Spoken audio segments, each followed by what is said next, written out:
నమస్తే. ప్రస్తుతం మనతో పాటు ఉన్నారు ప్రముఖ అడ్వకేట్ పూజారి నాగేశ్వరరావు గారు. ఈ మధ్య ఆయన చేసిన వీడియో ఒకటి బాగా వైరల్ అవుతోంది. అప్పు ఎగ్గొట్టడం ఎలా అనే దాని మీద ఆయన క్లారిటీ ఇచ్చారా? లేకపోతే ఎందుకు వ్యూవర్స్ గాని అందరూ కూడా ఎందుకు కామెంట్ రూపంలో ఆయన మీద ఎందుకు ఇంత రేంజ్‌లో షంటింగ్ అయితే అవుతూ ఉన్నారు? ఒకసారి ఆయనతో మాట్లాడదాం. ఈ వీడియో ద్వారా ఆయన ఏం చెప్పారో ఒకసారి క్లారిటీ ఇచ్చే ప్రయత్నం చేద్దాం. సార్ నమస్తే అండి. అవును సార్. సార్ ఏంటి సార్ ఈ మధ్య అసలు ఇంత బాగా పాపులర్ అయిన వీడియో నేనైతే చూడలేదు. కామెంట్స్ రూపంలో అసలు దాదాపు వచ్చిన 1000 కామెంట్‌లో 900కి పైగా మిమ్మల్ని తిడుతూ ఉన్నారు. ఏంటి సార్ అప్పు ఎగ్గొట్టడం ఎలా అని మీరు చెప్పారా?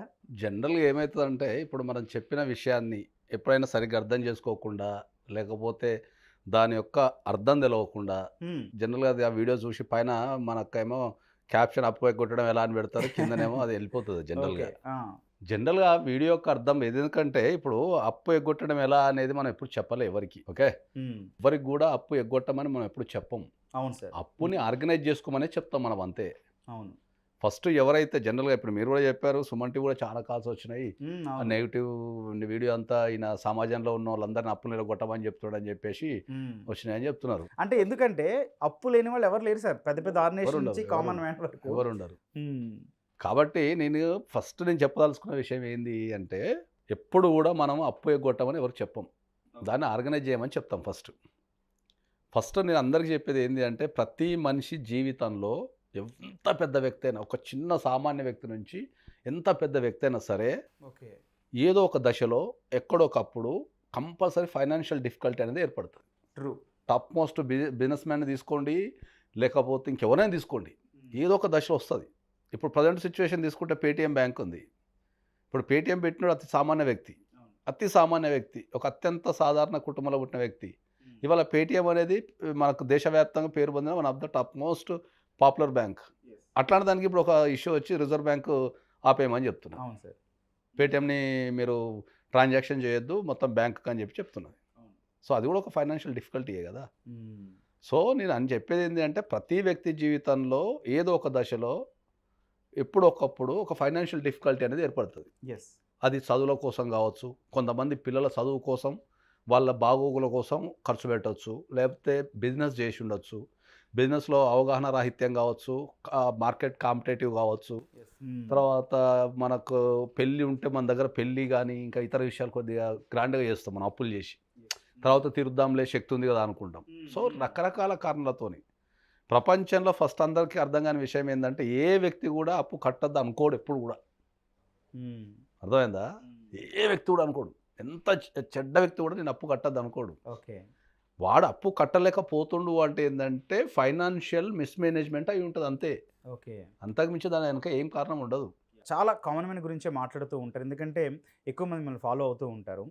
సార్ మీరిచ్చే అడ్వైస్ ఏంటి సార్ ఈ అప్పు విషయంలో? ఎందుకంటే న్యూస్‌లో చూస్తే అప్పు తీర్చలేక ఆత్మహత్య అని చాలా చదువుతూ ఉంటాం, చూస్తూ ఉంటాం గదా!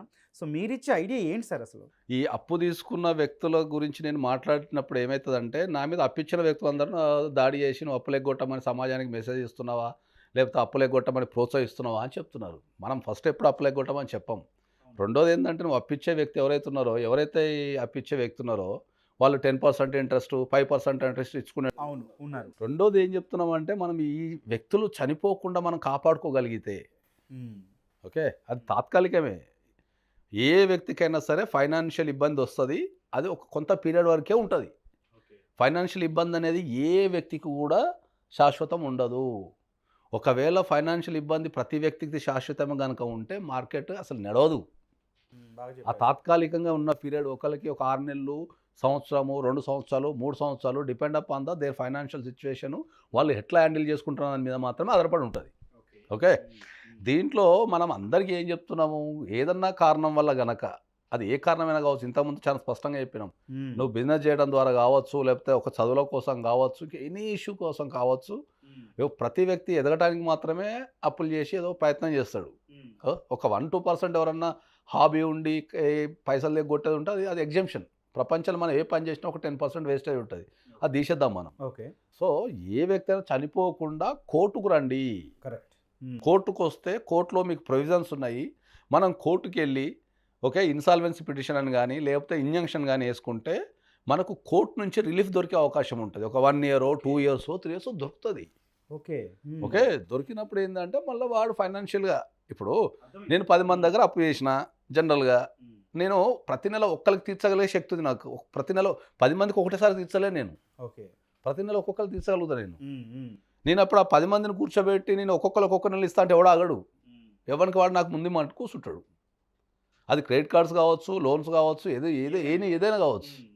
సో ఇంతమందికి ఒకటేసారి కట్టలేని పరిస్థితి ఉన్నప్పుడు దాన్ని ఆర్గనైజ్ చేస్తున్నాం అంతే కోర్టుకెళ్ళి. ఎంత మొత్తంలో అప్పు చేస్తే మీ దగ్గరికొస్తే అంటే ఈ అమౌంట్ లిమిట్ అని ఏమన్నా ఉందా? మీరు వాళ్ళని కోర్టు ద్వారా సేవ్ చేయడం గాని, ఇంత సర్టెన్ డ్యూరేషన్ లిమిటెడ్ ఇప్పుడు ఇప్పించడం అదే గాని? ప్రాబ్లమ్. ఇప్పుడు నువ్వు అడిగే క్వెషన్‌లో కూడా ఏం అడుగుతున్నావు అంటే ఎంత మొత్తం అప్పు చేసి నీ దగ్గరకొస్తే అంటే నువ్వు కూడా ఇండైరెక్ట్ ఏం చెప్తున్నావు? అప్పు చేసి నా దగ్గర పో అని చెప్తున్నావు నువ్వు కూడా. లేదు సార్. అలా వచ్చేవాళ్ళు అప్పుడు ఏదన్నా కారణం వల్ల అప్పుల పాలైతే అని చెప్పాలి మనం. ఎంత మొత్తం అప్పు చేసి మీ దగ్గరకొస్తే అంటే ఇప్పుడు నేను ఈ ప్రోత్సహించినట్టు వీడియో అయితది తర్వాత కాబట్టి అప్పు ఉన్న వాళ్ళు మిమ్మల్ని కన్సల్ట్ ఖచ్చితంగా అవుతారు. చాలా మంది చనిపోతున్నారు. పిల్లల్ని చంపేస్తున్నారు. అవును సార్. తర్వాత కుటుంబాలని చంపేస్తున్నారు. లేకపోతే వాళ్ళు చచ్చిపోతున్నారు. అది ఎంత బాధాకరమైన విషయం మనం. ఆ వ్యక్తి బతుకుంటే మన జీవితకాలం తీర్చగలుగుతాడేమో గదా!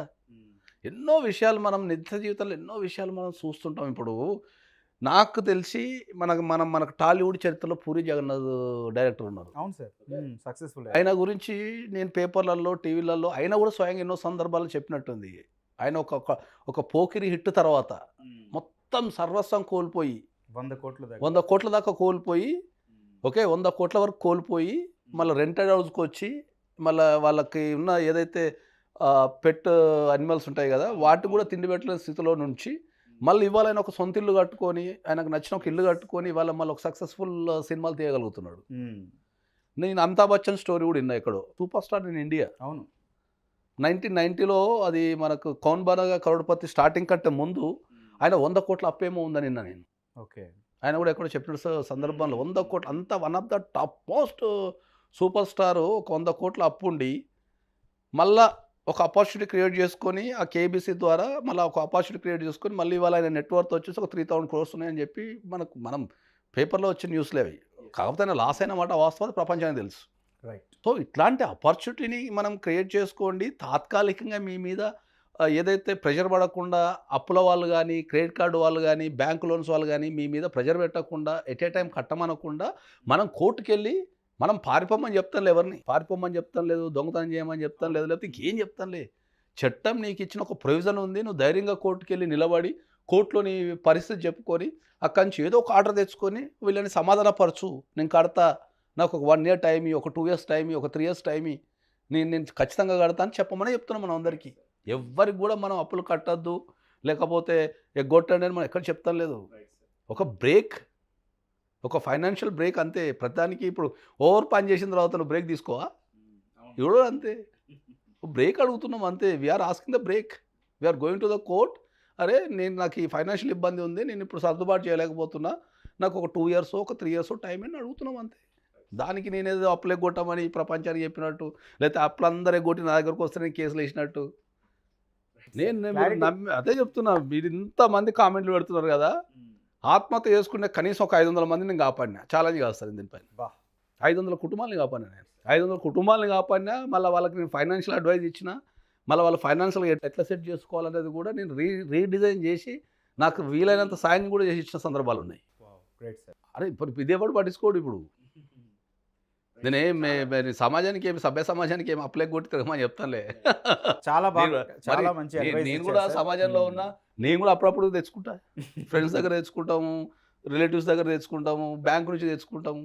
ఎవ్వరు కూడా ఈ ప్రపంచంలో అందరూ అర్థం చేసుకోవాల్సిన విషయం ఏంటంటే భూమి మీద పుట్టిన ఏ వ్యక్తి కూడా అప్పెగొట్టాలనుకోడు. Right sir. Thank you sir. Right. ఇది మొత్తంగా ఫైనాన్షియల్ డెఫిషియన్స్తో ఆర్థిక ఇబ్బందులతో కుటుంబాలే ప్రాణత్యాగాలు చేస్తున్న సిచ్యువేషను. అందులోంచి వచ్చిన బాధలోంచే భయపడకండి, ఆత్మహత్య చేసుకునేంత దాకా వెళ్ళకండి. చట్టం నుంచి ఒక రక్షణ కల్పించే ఒక అద్భుతమైన మార్గం ఉందని మాత్రమే నేను వివరణ ఇస్తున్నట్టు కూడా పూజారి నాగేశ్వరరావు గారు చెప్తున్నారు. Thank you.